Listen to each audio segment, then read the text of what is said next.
దీని గురించి మనం చదువుకున్నాం కదా already. A falls witness will not go అన్పనిష్డ్. అసత్య సాక్షి మనం ఎలా ఉండాలంట? సత్య సాక్షులుగా మనం ఉండాలి. మన సాక్ష్యం ఆయన నామాన్ని మహింపరిచేదిగా ఉండాలి. దీని గురించి చెప్పుకున్నాం కదా. ఫిలెమోను ఎలాంటి సాక్ష్యం కలిగి ఉన్నాడు? పౌలు గారు అంతకు ముందుకి తర్వాతకి అసలు ఎలా ఉంది, ఆయన హృదయం ఎట్లా ఉంది? అవునా? యోనేసిము ఒకప్పుడు ఎలా ఉన్నాడు, తర్వాత ఎలాగ మారిపోయాడు? ఇవన్నీ కూడా మనం ఎలాంటి సాక్ష్య జీవితం కలిగి ఉండాలో మనం చూస్తున్నాం. మన సాక్ష్యం అంతా ఆయన నామానికి మహిమకరంగా ఉండాలి. లోపలంతా చెత్త చెదారం అట్టగా పెట్టుకొని బ్రదర్ మైకేయంగానే వచ్చి ఒకప్పుడు తినడానికి లేదండి, ఇప్పుడు నెలకు 3 బస్తాలు వస్తున్నాయి మా ఇంటికి.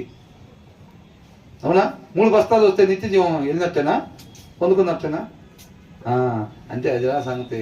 వీళ్ళకి ఎంతకాడికి బియ్యం మీదనో కొండల మీద ఉంది దేశ. నన్ను పొద్దుగూకుని మన సాక్ష్యాలు అయ్యాను అనుకోండి, సమాసులు ఏమనుకుంటారు?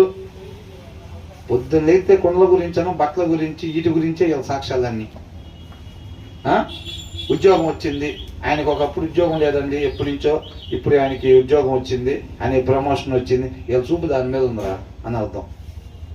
నిలబడి పొద్దుగూకులు అయ్యే సాక్ష్యాలు అనుకోండి, ఫెలోషిప్లో అందరికి అర్థమైపోయింది. అవునా కదా? మాకు ఒకప్పుడు కట్టుకోవటానికి బట్టలు లేవు, ఇప్పుడు బట్టలు వచ్చినాయి, తింటానికి తిండి లేదు, ఇప్పుడు బ్రహ్మాండంగా తింటున్నాం.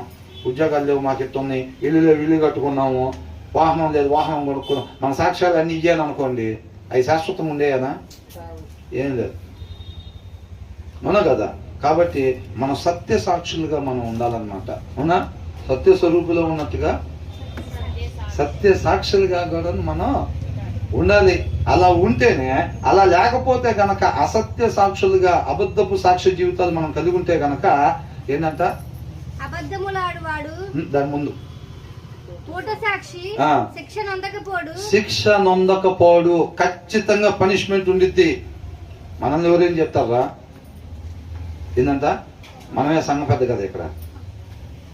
ఏంటి మనల్ని ప్రశ్నించేది ఎవరు? మనమే సంఘ పెద్ద అయితే అని అనుకుంటే ఇక్కడేముండదు, రేపు అక్కడ ఖచ్చితంగా పనిష్మెంట్ తప్పించుకోవటానికి లేదు. ఇక్కడ కవరింగ్ చేయొచ్చు, మనల్ని ఎవరు అడగకుండా ఆ పదవిలో మనం ఉండొచ్చు కాక ఇక్కడ రేపు ఖచ్చితంగా దాని శిక్ష మనం అనుభవించాల్సిందే. ఉండకూడని రీతిగా మనం ఉంటే గనక, అసత్యానికి సాక్షులుగా మనం కానీ ఉన్నట్టయితే గనక ఖచ్చితంగా పనిష్మెంట్ ఎవరు చెప్తుంది? స్వయంగా దేవుడు చెప్తున్నాడు. స్వయంగా దేవుడే చెప్తున్నాడు. కొనటానికి కూడా ఉన్నది. ఇంకా ఎవరో వార్డు మెంబర్ చెప్పాడు, ఆయన చెప్పాడు, ఏం చెప్పాడు అంటే కొనొచ్చు చెత్త గట్ట.